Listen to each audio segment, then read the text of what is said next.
안녕하십니까, 장킴입니다. 반갑습니다. 오늘은 다윗과 골리앗이 전투한 내용에 대해서 말씀을 드리고자 합니다. 성경 66권을 하나님께서 우리에게 허락하신 것은 창세전에 하나님 안에 감춰져 있는 하나님의 나라를 완성하는 그 구속사의 비밀을 알려주시기 위해서 우리에게 신구약 성경을 허락하셨습니다. 성경의 총체적인 하나님의 구속사의 성취는 창세기 3장 15절에 하나님께서 선포하신 여자의 후손과 뱀의 후손을 통해서 하나님의 나라를 완성하시겠다는 것이에요. 구약과 신약 성경의 모든 예언의 그 말씀들은 하나님의 나라를 완성하는 구속사의 비밀한 계시를 증거한 것이고, 예수님께서 오셔서 사복음서에 증거하신 모든 비유의 말씀은 창세전에 감춰진 하나님 나라의 비밀을 완성해 주시는 말씀을 계시해 놓은 것입니다. 그래서 하나님의 나라의 구속사의 비밀을 모르고서는 다니엘서와 요한계시록을 해석해낼 수가 없어요. 자, 그러면 오늘은 다윗과 골리앗의 전투를 통해서 하나님의 나라의 통치권자이신 예수 그리스도께서 지상재림하실 때 세상 나라의 왕으로 예비해 놓은 네피림의 후손 적 그리스도와의 마지막 아마겟돈 전쟁을 계시하는 말씀인 것을 전하고자 합니다. 하나님께서 다윗을 이스라엘의 왕으로 세우신 목적이 있어요. 누가복음 1장 31절에서 33절의 말씀에 예수님께서 이 땅에 성육신에서 오실 때에 천사가 동정녀 마리아에게 아들을 낳을 것을 전하시고 그 아들의 이름을 예수라고 지으라고 말씀하셨어요. 그리고 그는 큰 자가 되겠고 지극히 높으신 하나님의 아들이라고 이렇게 증거하면서 그가 오시는 그 계보는 그 조상 다윗 왕의 위로 오신다는 거예요. 그래서 이 땅에 오셔가지고 영원히 제사장 나라의 조상인 야곱의 집, 그러니까 야곱의 집이라고 하면 12지파의 자손들이죠. 그 집에 왕노릇 하실 것을 말씀하셨어요. 그리고 요한복음 1장 29절과 31절에는 세례 요한이 예수님을 세상죄를 지고 가는 하나님의 어린 양이라고 이렇게 증거하면서 예수님이 이 땅에 이스라엘에 나타내게 하기 위해서 자기가 예수님 오시기까지 물로 세례를 준다고 이렇게 세례 요한이 증거했어요. 왜냐하면 예수님이 이 땅에 오셨을 때는 율법 시대에 오시기 때문에 율법의 규례와 율례를 따르시기 때문에 예수님이 세례 요한을 통해서 요단강에서 물로 세례를 받으셔야 이제 성령의 세례가 임함으로 아들의 명분으로 세워지기 때문에 이 땅에서 새 언약의 말씀인 하나님 나라의 비밀한 복음을 선포할 수 있는 거예요. 그래서 예수님께서 30세가 될 때까지 율법 아래 계시다가 30세 됐을 때 세례 요한을 통해서 물 세례를 받고 성령의 세례가 한량없이 기름 부음을 받음으로써 주와 그리스도로 칭함을 받고 이 땅에 하나님 나라의 복음을 선포하기 시작하셨습니다. 사도 바울도 예수님이 초림하실 때 율법 아래 있는 여자의 후손으로 약속하신 메시아로 오신 분이라는 것을 갈라디아서 4장 4절에 증거해 놨어요. 그 때가 참에 하나님이 그 아들 독생자 예수를 보내는데 여자에게서 나게 하신다는 거예요. 그런데 율법 아래 나게 하신다는 것은 예수님이 초림에 오실 때는 율법의 시대였기 때문에 율법 아래 있는 여자, 그러니까 그 율법 아래 있는 여자라더라도 이 땅의 제단이 아니고 모든 산자의 어미로 예비해놓은 동정녀 마리아에게서 탄생하게 되는 것을 말씀하는 거예요. 자, 그래서 이제 예수님은 다윗 왕의 위로 오시는 율법 아래 있는 여자의 후손으로 오시는 메시아인 것을 증거하고 있어요. 자, 그런데 하나님께서 네피림의 혼혈 족속인 골리앗을 적 그리스도로 예표하신 목적이 있어요. 다윗과 골리앗의 전투를 통해서 다윗은 여자의 후손으로는 메시아인 것을 나타내는 것이고, 또 골리앗은 뱀의 후손으로 예비해 놓은 적 그리스도를 예표하는 거예요. 그래서 골리앗의 조상 그 혈통을 보면은요, 민수기 13장 34절에 보면은 모세가 네피림의 후손 아낙 자손의 대장부를 보았다고 이렇게 얘기해요. 그 아낙 자손들이 네피림의 후손이라고 모세가 이렇게 증거합니다. 그런데 창세기 23장 18절에서 20절에 모세는 그 네피림의 후손들은 헷 족속이라는 거예요. 아브라함이 그 헷 족속이 점령하고 있는 헤브론 땅, 그 헤브론 땅에 그 막벨라 굴을 은 400사기를 주고 소유 매장지로 구입합니다. 마브레라는 곳은 헤브론이라는 거예요. 헤브론. 그러니까 이 헷 족속이 점령하고 있는 곳은 헤브론 지역이에요.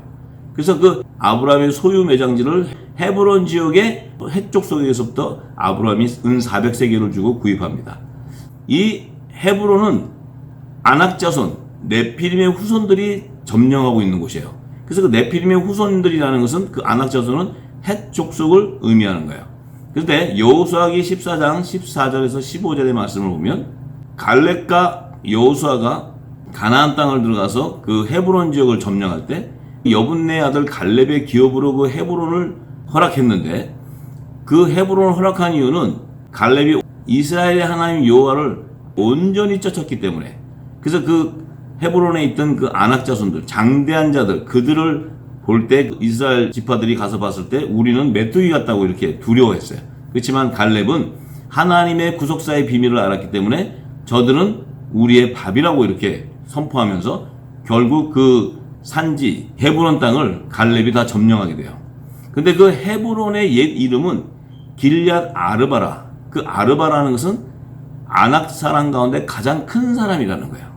그래서 이 갈렙이 그 땅을 다 차지하고 나서는 전쟁이 그쳤는데 그러니까 그 헤브론에 있던 그 자들은 헷 족속이면서 아낙 사람 가운데 가장 큰 길앗 아르바, 그 아르바의 자손들이라는 거예요. 자, 그러면 이 헤브론에 있던 헷 족속인 길앗 아르바, 그 아낙 사람 가운데 가장 큰 사람의 조상은 창세기 10장 6절에 보면 함의 아들 구스와 미스라임과 북과 가나안이 있는데 그 15절에 말씀에는 그 함의 넷째 아들 가나안의 장자로 시돈과 헷을 낳았다고 이렇게 증거했어요. 그러니까 그 헷 족속은 가나안의 그 계보에서 나오는 자손들이라는 거예요.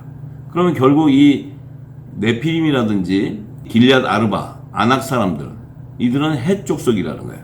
그 헷 족속에서 네피림의 후손들 그러니까 노아 홍수 이전에 있었던 가인의 계보에서 나오는 네피림의 혼혈 자손들이 그루터기로 남겨진 자들이 이제 노아 홍수 이후에 이 땅에 이제 번성하기 시작했던 거예요. 자, 그래서 여호수아와 갈렙이 가나안 땅을 점령해 갈 때 이미 가나안 땅에 그 헤브론이라는 지역에 길앗 아르바라는 아낙 사람들이 가장 큰 자손들이 그곳을 점령하고 있었던 거예요.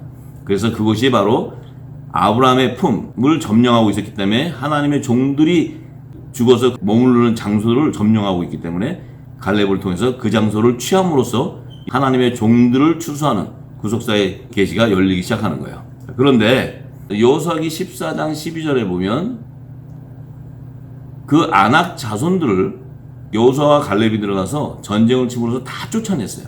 다 죽이고 다 전멸을 했는데 근데 여호수아기 11장 21절에서 22절에 보면 그들 중에서 쫓겨난 자들 중에서 가사와 가두와 아스돗에만 그 네피림의 후손들 아낙 사람들이 약간 남아 있었다는 거예요. 그러니까 그들이 그 헤브론 땅에서 다 죽임을 당하고 다 쫓겨났을 때 그 남은 자들이 그 도망한 곳이 가사와 가드와 아스돗이라는 거예요. 그곳에서는 네피림의 후손들의 그루터기들이 그곳에 약간 남아 있었다는 거예요. 자, 그런데 사무엘하 21장 19절에서 22절의 말씀을 보면 가드라는 곳에서 골리앗과 그 아우 나흐미가 나옵니다. 그러니까 골리앗과 나흐미는 이 아낙 자손의 그 계보에서 나오는 자이기 때문에 장대하고 이 거인적으로 이렇게 등장하는 거예요. 자, 그래서 그들과 다윗이 싸웠을 때 그 다윗의 손에 골리앗이 죽게 되는 이 여자의 후손으로 예표한 다윗을 통해서 뱀의 후손인 골리앗을 죽이는 그 구속사의 비밀한 계시가 그 말씀에 기록되어 있는 거예요. 그래서 이 골리앗의 조상은 결국 노아 홍수 이후에 함의 넷째 아들 가나안의 자손들 가운데 헷 족속에서 네피림의 후손 아낙 사람 가운데 가장 큰 사람 길앗 아르바의 혈통인 것을 성경은 증거하고 있는 것입니다. 자, 이것은 노아 홍수 이전에 가인의 계보에서 나온 네피림의 혼혈 족속의 그루터기로 남은 자인 뱀의 후손들을 계시하는 것입니다. 이 말씀 속의 중요한 부분은요, 네피림에 대해서 성경학자들이나 많은 사람들이 주장하는 것들이 네피림을 거인족으로 이렇게 얘기하고 있어요. 그 의미는 노아 홍수 이전에 네피림과 또 가인의 계보에서 나오는 네피림의 혼혈 자손을 구별하지 못했기 때문에 그런 학설들이 등장하게 된 거예요. 자, 가인의 계보에서 나오는 네피림의 혼혈 족속들이 거인으로 등장하는 것을 성경은 증거하고 있습니다. 자, 창세기 6장 4절의 말씀에 보면은요, 그 당시에 땅에 네피림이 있었다는 거예요. 이 네피림은 여섯째 날에 지은 짐승 같은 사람 네피림의 순수 혈통의 자손들이에요. 그러니까 이들은 영이 없는 사람들이에요. 영이 없으니까 짐승과 같은데, 그럼 왜 하나님이 그들을 예비했냐면 그들을 통해서 가인의 계보에서 나오는 뱀의 후손들을 낳는 밭을 예비하기 위한 거예요. 그래서 하나님께서는 처음부터 여자의 후손과 뱀의 후손이 나오는 밭을 구별해 놓은 거예요. 그래서 가인이 에덴의 동편에 있는 노 땅에 가서 만난 여자, 가인의 부인으로 만난 여자는 네피림의 순수 혈통의 여자였던 거예요. 그래서 가인이 그와 함께 결혼해서 자녀를 낳았을 때 에녹과 자손들이 나오는 그들은 다 네피림과 가인의 씨가 혼합된 혼혈 자손들이에요. 그래서 그 네피림의 혼혈 자손들은 사단의 종의 영의 씨가 함께 들어가 있어요. 그래서 그들은 뱀의 후손으로서 여자의 후손 계보를 예비하는 제사장 나라의 백성들을 핍박하고 하나님의 백성들을 핍박하는, 그래서 여자의 후손을 죽이는 그런 사명을 받은 자들이에요. 그래서 그들은 이 땅에서도 유일하게 여자의 후손으로 메시아를 알아보게 되고 하나님의 백성들을 알기 때문에 그들이 핍박하고 미혹하고 타락하게 시키는 것들은 바로 마귀의 아비로 예비하는 가인의 계보에서 나오는 네피림의 혼혈 자손들이에요. 그들은 지금 그 남은 자들이 노아홍수 이후에도 계속 등장하고 있어요. 이것이 마지막 때 제3성전을 짓는 프리메이슨, 일루미나티, 이들이 이제 그들의 남은 자의 구루터기로 나오는 것을 성경은 증거하고 있어요. 제가 이제 앞으로 점차적으로 증거해 나갈 때 제3성전을 지으려는 자들의 실체가 성경에서 드러나고 있습니다. 자, 그것을 제가 다 증거할 거예요. 그런데 그 후에도 하나님의 아들들이 사람의 딸들을 취한다고 했어요. 그래서 자식을 낳았다고 해요. 그들이 낳은 자식들이 용사이면서도 고대 유명한 사람이었다는 거예요. 그들이 낳은 자식들이 용사라는 것은 마이리맨, 성경에서 말하는, 그러니까 세상 나라의 통치권을 가지고 권력을 행사하는 적그리스도를 상징하는 거예요. 그래서 이 마이리맨이라는 것은 노아홍수 이후에도 함의 자손 가운데 니무롯이 나와요. 그 니무롯도 홍수 이후에 세상의 첫 강력한 자로 마이리맨으로 이렇게 창세기 10장 8절에 기록해 놓습니다. 그것은 창세기 6장 4절의 용사들과 그의 혈통이 같다는 것을 드러내는 성경적인 증거예요. 자, 그래서 노아홍수 이전에 네피림은 거인족이 아니고 순수 혈통의 짐승 같은 사람 네피림의 자손들이에요.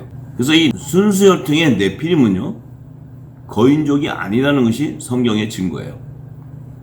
왜냐하면 네피림의 순수 혈통은 하나님을 인지하는 영이 없는 짐승 같은 사람으로 지었기 때문에요, 아담이 불순종한 그 죄를 범할 수가 없는 거예요. 왜냐하면 그들에는 사단의 종의 영의 씨앗이 없어요. 이 단지 마귀의 아비 가인의 씨인 뱀의 후손들을 낳는 밭으로 예비한 거예요.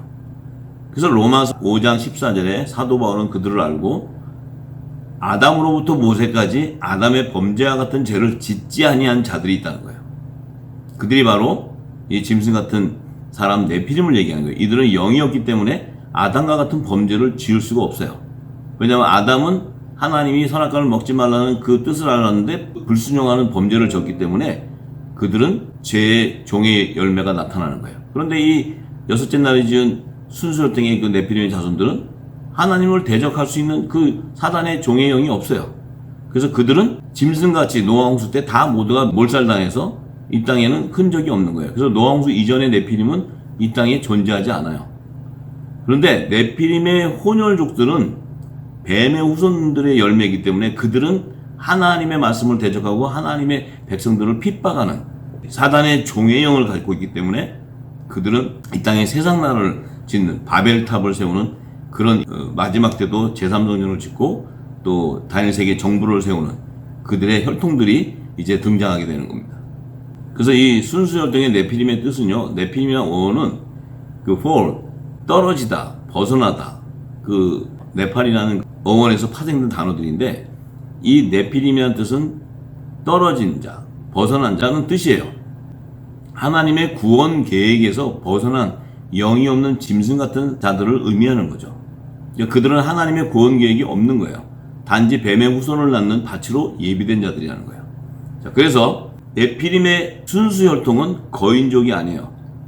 그런데 네피림의 혼혈족 속들, 마귀 아비인 가인과 그 네피림의 순수혈통의 여자와 결혼했을 때 그 혼혈족이 거인족이 나오기 시작하는 거예요.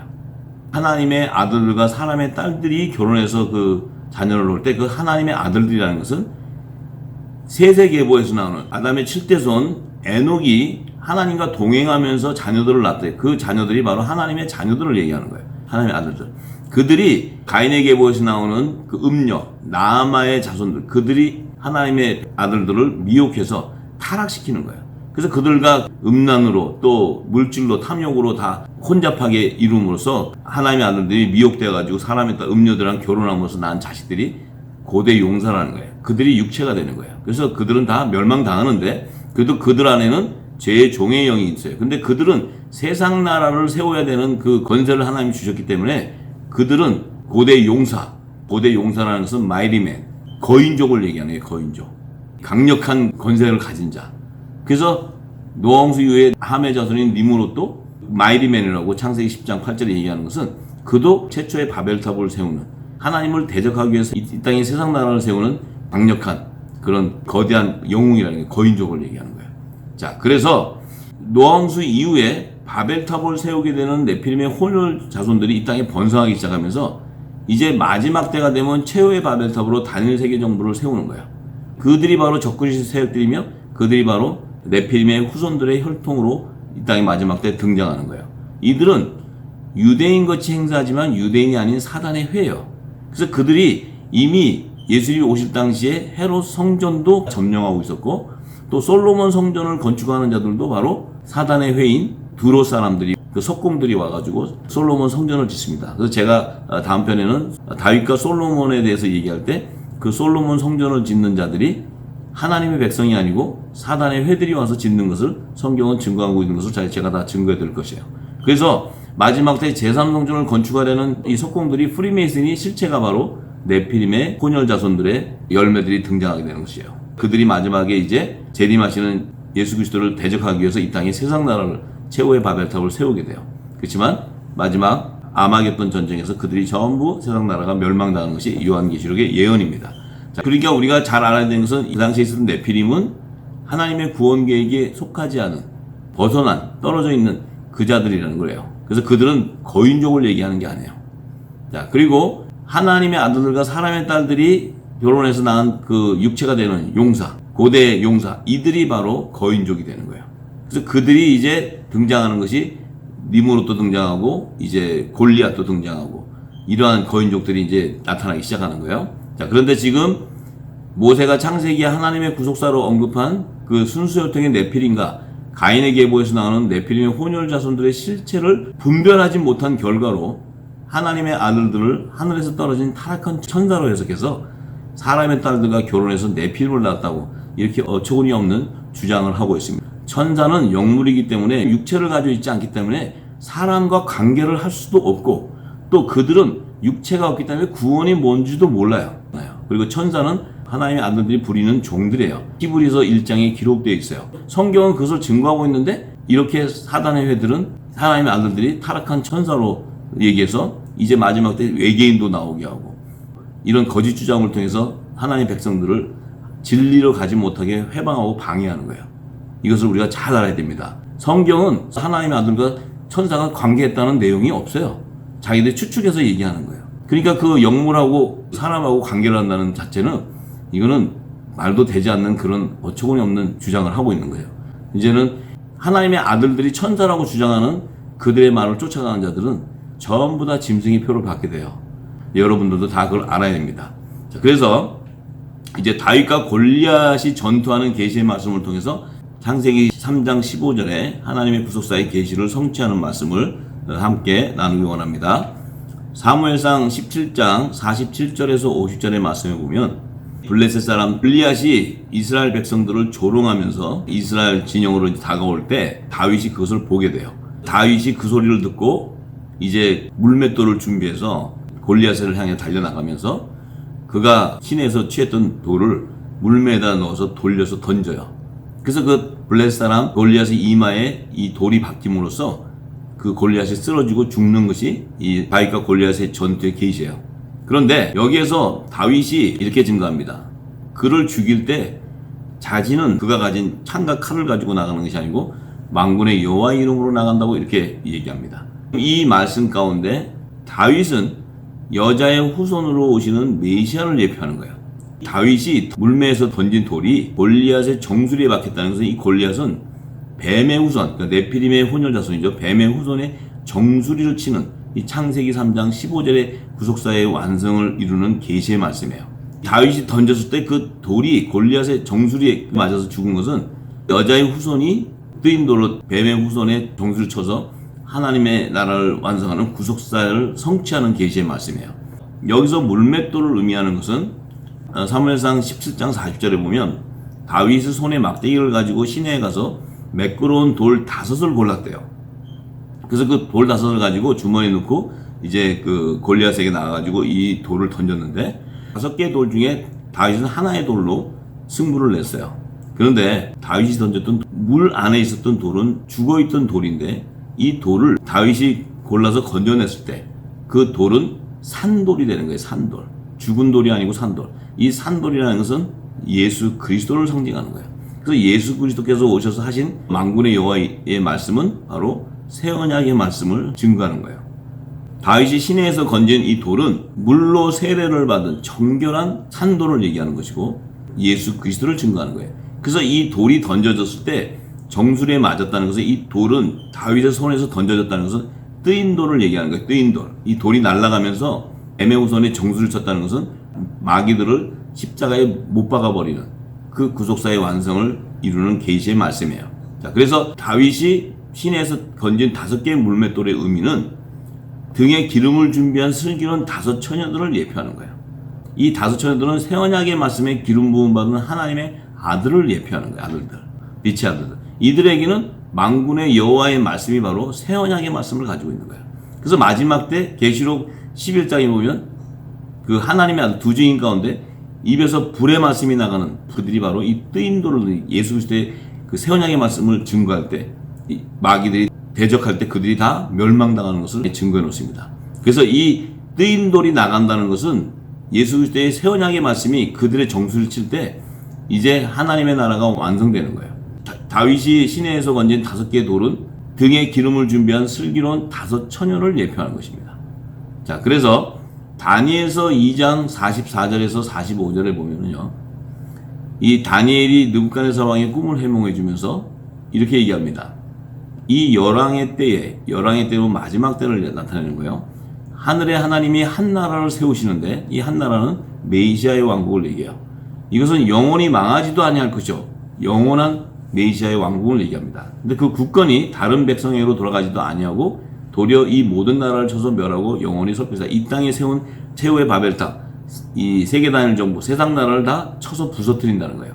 근데 왕이 사람의 손으로 아니하고 산에서 뜨인 돌을 얘기해요. 뜨인 돌, 산돌을 얘기합니다. 이 돌이 철과 녹과 진흙, 은과 금을 부서뜨리는 거예요. 이 금신상.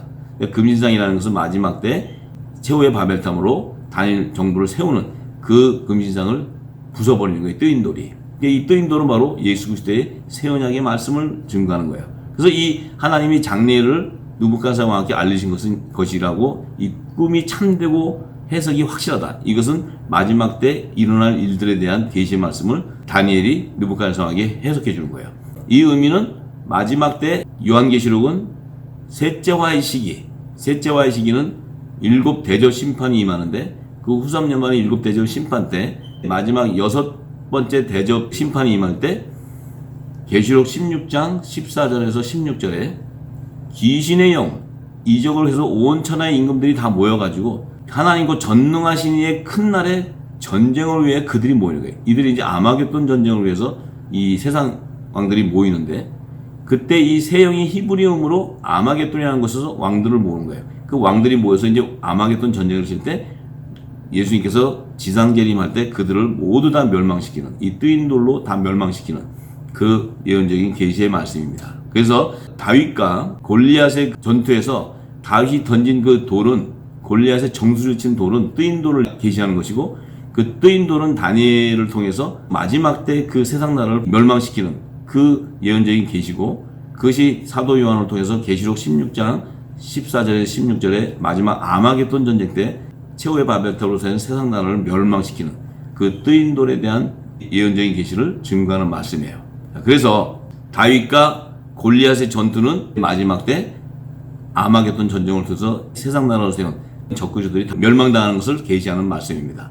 그런데 한 가지 더 중요한 말씀은요, 다윗의 신복으로 있었던 우리아를 다윗이 죽이게 됩니다.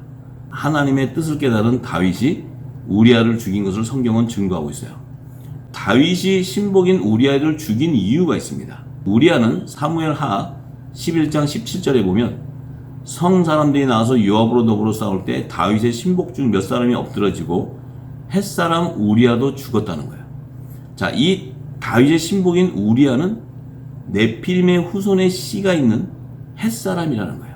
그래서 다윗은 우리아가 햇사람, 그 네피림의 후손이라는 것을 알고 있었던 거예요. 그러면 왜 다윗이 그때까지는 두었다가 다윗이 우리아를 죽이게 된 결정적인 원인은요, 우리아가 다윗성에 있는 언약궤에 대해서 다윗에게 말합니다. 이것은 뱀의 후손의 음모 계략이 바로 이 언약궤를 취약하는 거예요. 언약궤가 블레셋에 빼앗겼던 것이 하나님께서 그 언약궤를 다윗성으로 옮기는 그 예언적인 계시가 성경에 기록되어 있어요. 그래서 다윗이 그 언약궤를 받아서 다윗성에다가 안치시켰는데 이 우리아가 다윗성에 있는 그 언약궤에 대해서 다윗에게 얘기할 때 다윗이 벌써 네피림의 후손의 씨가 있는 우리아의 그 분모 계약을 파악하고 있었기 때문에 그를 제거했던 거예요. 그래서 사무엘하 11장 9절에서 15절의 말씀에 그 예언적인 계시가 기록되어 있어요.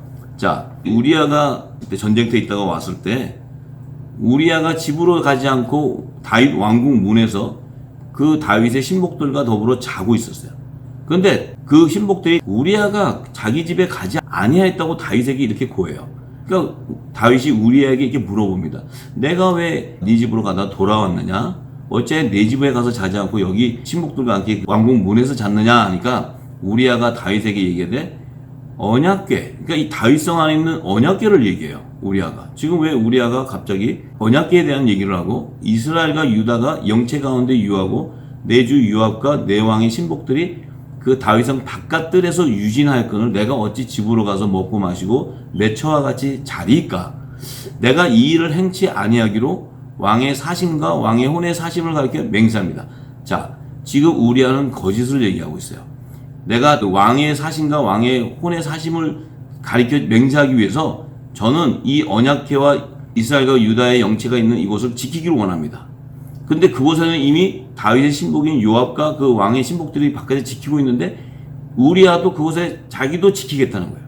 그때 다윗이 깨달은 게 뭐였냐면 우리아는 네피림의 후손이라는 것이고 그는 해족성인 것을 알고 있었기 때문에 그가 언약궤를 얘기할 때 집을 가지 않고 다윗성 문에 그 신복들과 함께 있었다는 것은 그 언약궤를 취하기 위한 음모 계획을 하나님께서 다윗에게 이미 다 계시해 준 말이에요. 그래서 다윗이 우리아에게 이렇게 했어요.